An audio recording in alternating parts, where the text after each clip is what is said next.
आज जो यहाँ पर आप टपरी लगा के चाय बेच रहे हैं, कल को पुलिस या नगर निगम इसको हटाएगी तो फिर आगे क्या करेंगे? आगे फिर खाली जगह खोजेंगे। बेरोजगार है, क्या कर सकते हैं? फिर खाली जगह खोजेंगे, फिर वहाँ बैठाएंगे। कुछ माफ़ नहीं होती है सर। वो सबसे पहले एजुकेशन का फी माफ़ कर देना, वो सबसे बड़ी बात है। वो तो कल मोराबादी में देखिए, कल रैली है बेरोजगार का, और रैली क्यों निकला? वो कारण है सरकार ना। हर किसी को मुकम्मल जहां नहीं मिलता, किसी को ज़मीन तो किसी को आसमान नहीं मिलता। जी हाँ, आप जो इस विजुअल्स में देख रहे हैं कि कुछ बच्चे हैं यहाँ पर, स्टूडेंट्स हैं, वो चाय बेच रहे हैं। और ख़ास करके जो टीआरपी इस चाय बेचने की है कि साफ तौर से लिखा है बीबीए चाय वाला। आज हम इन बच्चों के बीच हैं और जानेंगे कि आखिर क्या वजह हुई कि बीबीए करने के बावजूद भी ये लोग आज चाय बेचने को मजबूर हैं। जैसा कि आप कुछ दिनों से चाय बेच रहे हैं और नाम बीबीए चाय वाला है, इसके पीछे क्या कहानी है? एजुकेशन सिस्टम, सरकार बदलती रहती है, एजुकेशन सिस्टम कुछ नहीं बदलती है। आप जनरली देख लीजिए, कोई भी वैकेंसी निकल जाए, वो पेपर लीक हो गई तो बस हाई कोर्ट में केस गया, वो एग्ज़ाम रद्द। वो सरकार के पास ये फॉर्म का 500 रुपये 800 रुपये भी पैसा गया ना, वो सरकार रख ली। वो 500-800 रुपया कहाँ से आते हैं ना, वो सरकार कभी पूछती नहीं है स्टूडेंट से कि आप लाए कहाँ से वो पैसा। सरकार आई गई, सिर्फ मंत्रियाँ बदलती है। मोदी में क्या, मोदी सरकार में क्या हुई?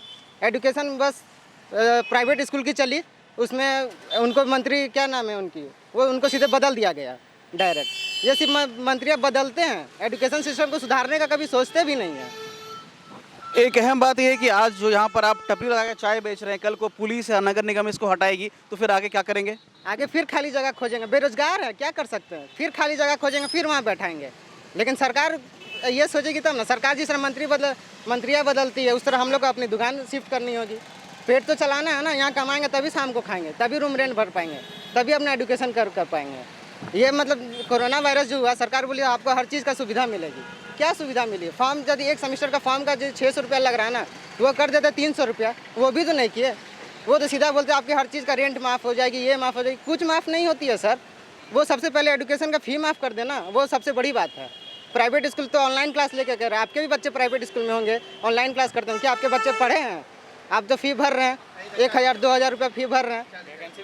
हाँ, वैकेंसी भी तो नहीं हो। वैकेंसी का छोड़िए, अपने बच्चे से पूछेगा ना कि सर आप क्या तुम पढ़े हो, क्या तुम ये जानते हो? आप कभी खुद बैठा के उसके सामने टेस्ट ले लीजिएगा। लेकिन आप वहाँ प्राइवेट स्कूल का 5000 रुपया पैसा भर रहे हो। वो क्या, झारखंड सरकार को देखना चाहिए ना कि अरे फ़ी माफ़ कर दो कम से कम। बस का फ़ी, लाइब्रेरी फ़ी, वो कौन सा फ़ी होता है? जैसा आपने यहाँ पर टपरी खोली है तो लोगों का क्या रिस्पॉन्स है? लोग आ रहे हैं? लोग तो नए नहीं है ना, लोग तो धीरे धीरे आएंगे ना, जानेंगे तब ना आएंगे लोग।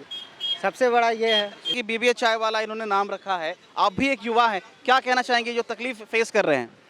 सर हम कहना यही चाहेंगे, जो इन लोग का पढ़ाई है, जो वैकेंसी निकल रही है, तो इन लोग को मतलब कहना है कि एजुकेशन में इम्प्रूव होना चाहिए। और हम लोग को जैसे कि अभी पढ़ रहे हैं और इतना पैसा लग रहा है, इतना करने के बाद इतना सरकार वैकेंसियाँ निकाल रही है, अगर वैकेंसी ने निकाल भी रही है तो पेंडिंग में छोड़ दे रहे हैं। और जैसे कि अभी कोरोना हुआ 2 साल के बाद, अभी कोई वैकेंसी नहीं निकला। अगर एक वैकेंसी निकलता है, अगर इंसान भरता है 600-700 रुपया दे के, तो वो 2 साल के बाद क्लियर होता है, 3 साल के बाद क्लियर। इस तरह भी इंसान का भी एज निकल रहा है और पढ़ाई सही से हो नहीं पा रही है।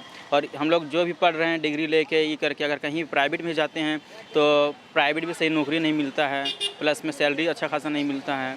इसी के मुद्दे में लेके इन लोग अपना प्रचार कर रहा है, एडवर्टाइज कर रहा है। तो इसके बाद से हम सहमत हैं कि सरकार को एजुकेशन इम्प्रूव करना चाहिए और उसमें जो है इंसान को वैकेंसियाँ निकालना चाहिए सरकार को, और साथ साथ में ये एजुकेशन मामले में इम्प्रूव होना चाहिए। क्या भैया चाय कैसी लग रही है, पहले ये बताइए। चाय तो बहुत बढ़िया है। मेरा मुद्दा ये है कि सबसे बड़ा क्या, शिक्षित और एजुकेशन, सरकार को ध्यान देना चाहिए कि जो आज के डेट में जो शिक्षक लोग जो हैं, जो मतलब पढ़े लिखे भी नहीं है, वो टीचर बन गए हैं। और जो शिक्षित लोग अभी बेरोजगार हैं, जो चाय बेच रहे हैं, तो कभी क्या कर रहे हैं, कभी कुछ और कर रहे हैं। मेरा मुद्दा ये है कि सरकार जो है अपना एजुकेशन पर ध्यान दे। और इतना संख्या बेरोजगारी का बढ़ रहा है, अब तो और भी टफ हो गया है। कंपटीशन के मामले में, एजुकेशन के मामले में बहुत टफ हो गया है। तो ये जो युवा हैं इनमें काफ़ी रोष है। इनका कहना है कि हमारे पास वैकेंसी नहीं है, काफ़ी परेशान है। हम इनसे और जुड़ेंगे और जानना चाहेंगे हमारे चैनल के माध्यम से, अगर सरकार को कोई मैसेज देना चाहेंगे तो क्या देंगे? सरकार आई थी, वो बोली हर बेरोजगार को हर साल या हर 10,000 वैकेंसियाँ देंगे। वो वैकेंसियाँ कहाँ गई? वो बेरोजगार को बोले तो हर बेरोजगार को 5,000 रुपया भत्ता देंगे, ये देंगे। वो कहाँ गई 5,000 रुपया? वो भूल गए क्या सरकार? कोरोना आई, वो तो बहाना बना दिया। सब सरकार ये बोल दे रही है कि कोरोना आ गई, ये आ गई। अरे ठीक है, कोरोना आ गई, तो आप तो अपने मुद्दे पे अड़े रहिए। आप तो वोट लेने के लिए जाते हैं सबके घर, उसी तरह आप वो मुद्दे पे तो अड़े रहिए।